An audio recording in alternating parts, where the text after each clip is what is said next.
experience of spirits. Mm-hmm.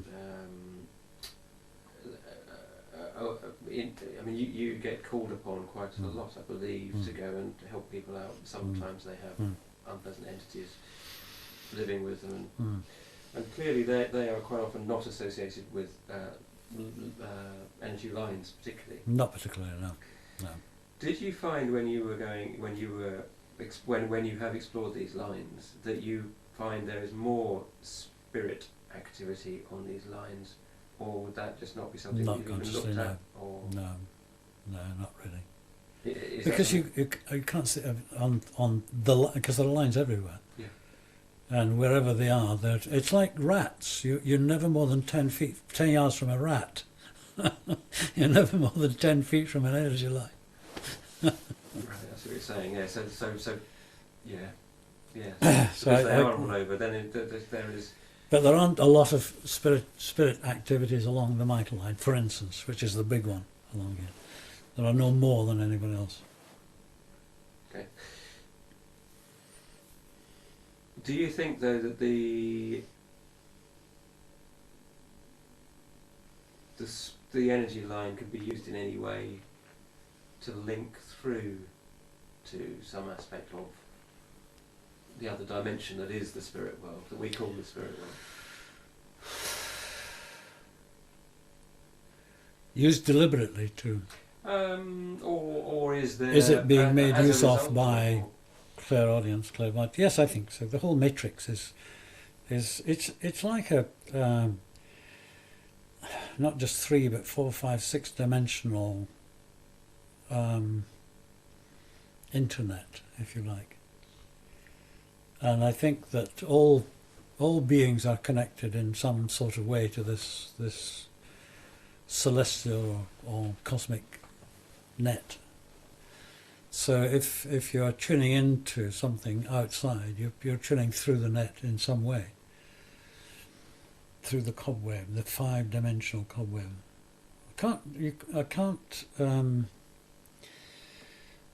I find it so difficult to define the concept of that, because we're very 3-dimensional people. 3-dimensional and time.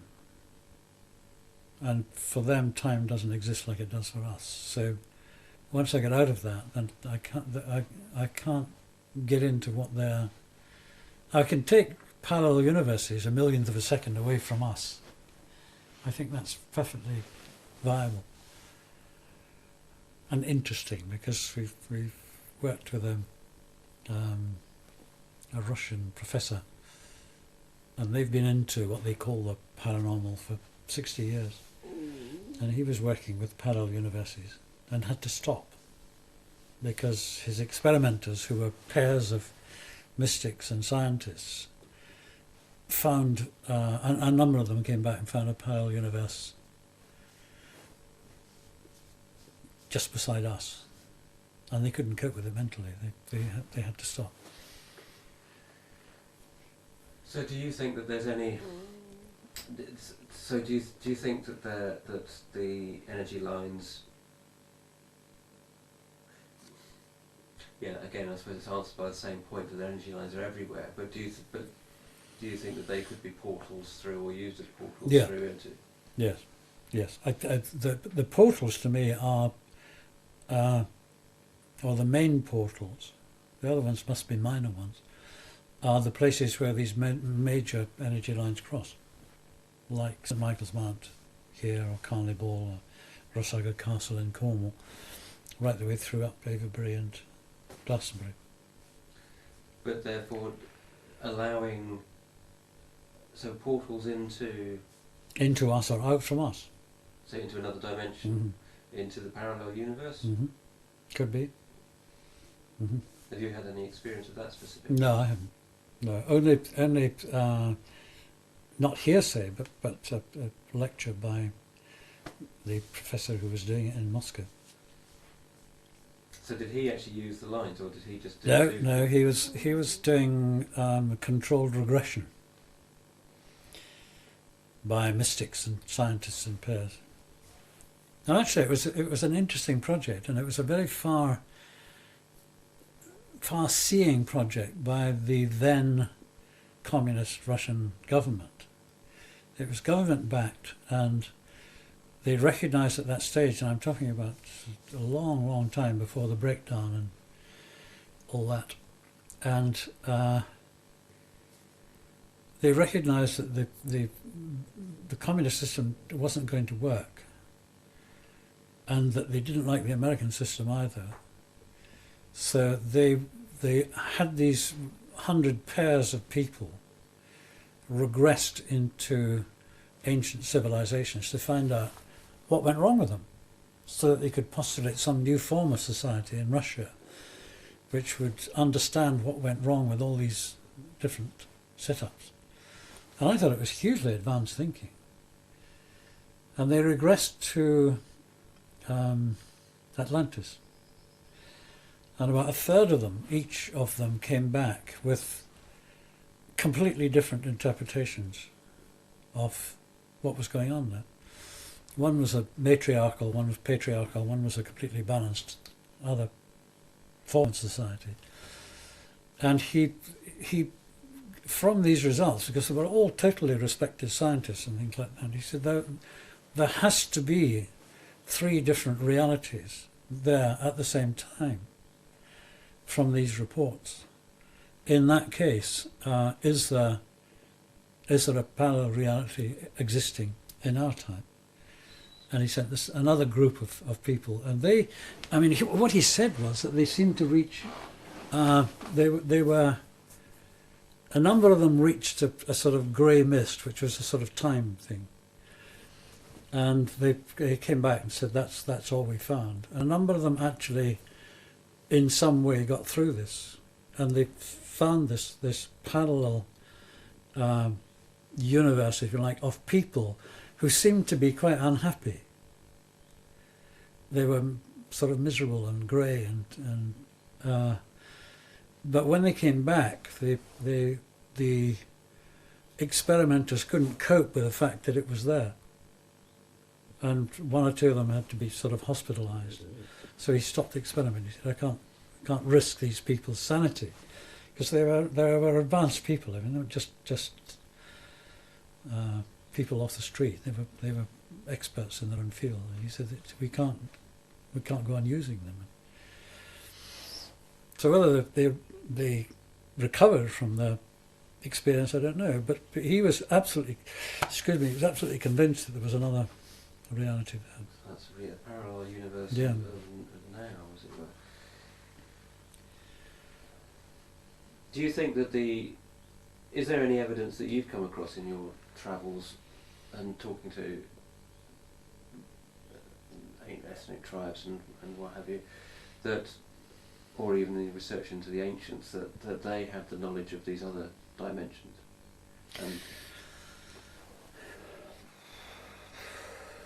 It's an awful lot to do with interpretation of their legend, and it's very easy to from their legend to imagine that they knew that. But I found nothing that I would say was an absolutely direct evidence that they knew about it. They're just aware of lots of things and happenings that we're not aware of. But I can't say it would be a parallel universe. Right.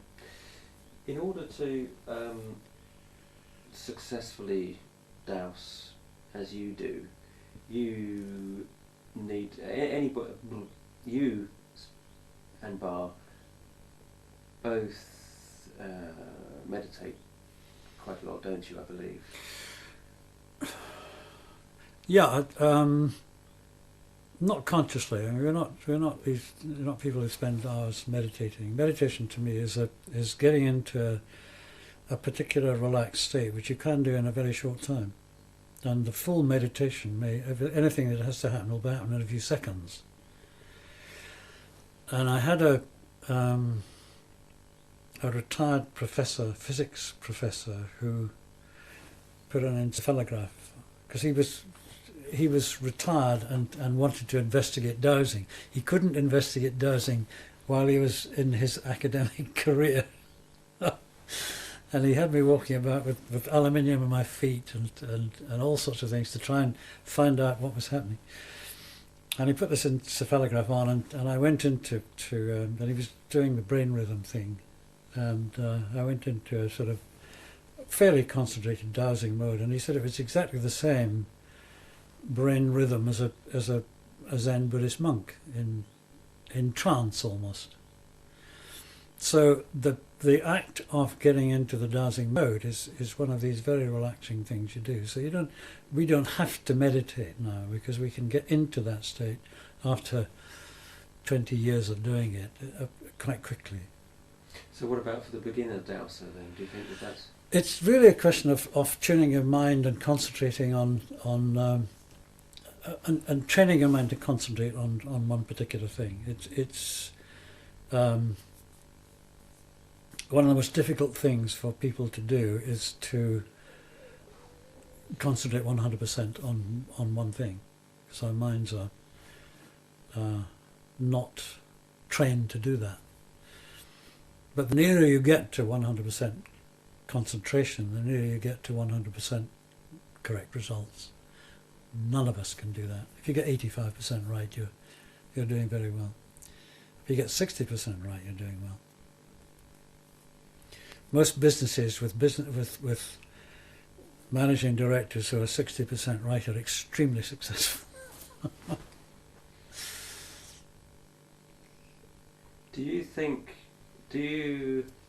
You've talked in your book about the effects that you felt, the lines that you followed, that you felt that they had, or what you described as, that's somebody at the door, that you say somewhere in your, somewhere in these texts about when you were working with the line, that you felt that they were changing you. What did you mean by that?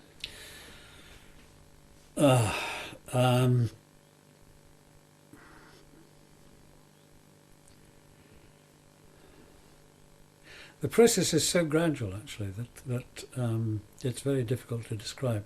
But I did become much more sensitive to the subtleties of all of the earth energy fields.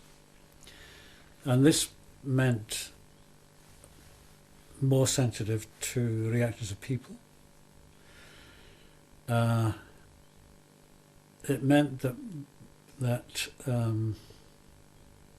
when I was healing, I was much more aware of the healing problem, if you like, or the problems people had.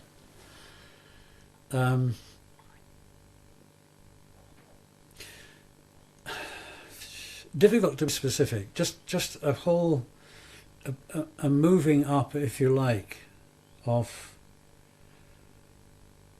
the understanding of our place. It sounds pompous, but it's not. It's an understanding of where this human species is in the universe. And I came to the conclusion that we're actually, because the Earth is so patient, that we are quite an important species in the cosmos, because we are possibly one of the very few species who is in the physical being, but also has quite a strong element of spirituality. I don't think an Aberdeen Angus bull is aware of its spirituality. Much although I admire the Aberdeen Angus, I think we are. It's quite important to keep us going in some way, but we have to. We only survived originally because of our aggression, because it was difficult to survive. We don't need the aggression anymore, but we still have it. And it's actually quite simply moving energy from our base chakra, which is about will to live and anger and sex and reproduction and frustration, if you like, and it's about moving the energy from there. And unfortunately, all the media, the advertising, the music, and all that sort of thing is aimed at base chakra, and that gets overloaded. And when that gets overloaded, we get aggressive again. And if we can just somehow or other shift some of that energy to heart chakra, then we have somebody who is slightly more caring, and when they pick up a brick to throw it through a window, something will say, "Oh, don't do it this time." And that's all we need, just a subtle change. And I think that was the essence of what was happening to me. It was reducing the aggression, to recognising the female in me, if you like. Although I'm not saying that some females aren't aggressive, but they are less aggressive than men. So the change is a deeper sensitivity to everything that's going on. Did that wear off? Do you feel as though you've lost some of that depth of sensitivity? I don't. No, I think it. As soon as I start working again,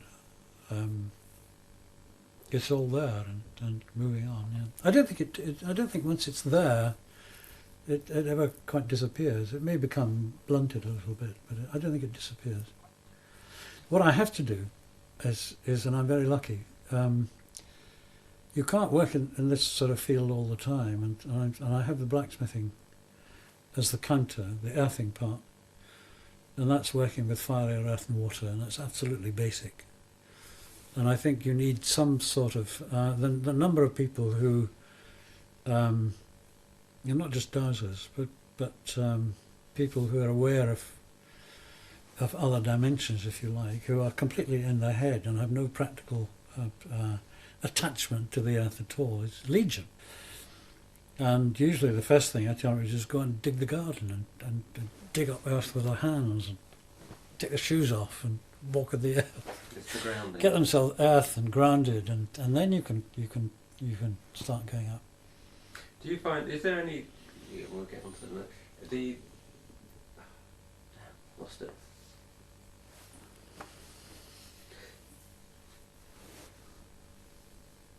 What's you're a healer, so what sort of a healer are you? Do you have a label? No. Not everybody's a healer in the same way everybody's a dowser. It's the will to act as the fuse in the plug, if you like. When you're healing, you're actually pulling the energy from the cosmos, or your ultimate creator, and the earth, and using or putting it through the client, if you like, in order that they heal themselves, because they haven't got the energy to do that. And I think that's really what healers do. But you work specifically with your clients' energy fields? Is that how you would describe it? With the chakras? Yeah, I think so. Yeah. Each one's different, actually. You get an intuitive feel of what they need, and then. But it's not diagnostic at all. It's just a question of concern, of love, not in the purest sense, and an honest feeling that you'd like to help, and that's all it takes, actually. And then the management come in with energy, and they can do things. But do you? What do I think? I mean, I suppose I'm intrigued by this aspect of you, which is, like there are homeopaths, there are Reiki practitioners, I suppose, chiropodists, chiropractors. Yes. I haven't got a label. You haven't got a label, no. you see. But so I'm just a blacksmith. So do people? What makes somebody phone up Hamish Miller, the blacksmith, and say, "Can you help me?" It's only the only way that healing can be recognised is word of mouth of somebody that's it's happened for before. That's my contention is that you can't set up and say, "I am a healer." And very often we get a call from somebody who says, "Oh, Mrs. Mrs. Jones said you could help, and you had a clue who Mrs. Jones was, and it turns out to be somebody who came 4 years ago with migraine or something like that, and nurse never contacted you since. And that's how it happens. Yeah. Right, okay. But that's not a mystique. Healing is within everybody's exactly the same as dowsing. It's in the same category, actually. Everybody can. Just intent. Intent to heal. Mm. So that you're directing energy. Once you have Yeah. that intention, the energy is following the intention. I mean, healers are not qualified to discern what has to be healed. They just haven't got a clue. All they can do is direct their particular guide to put the energy in the right place.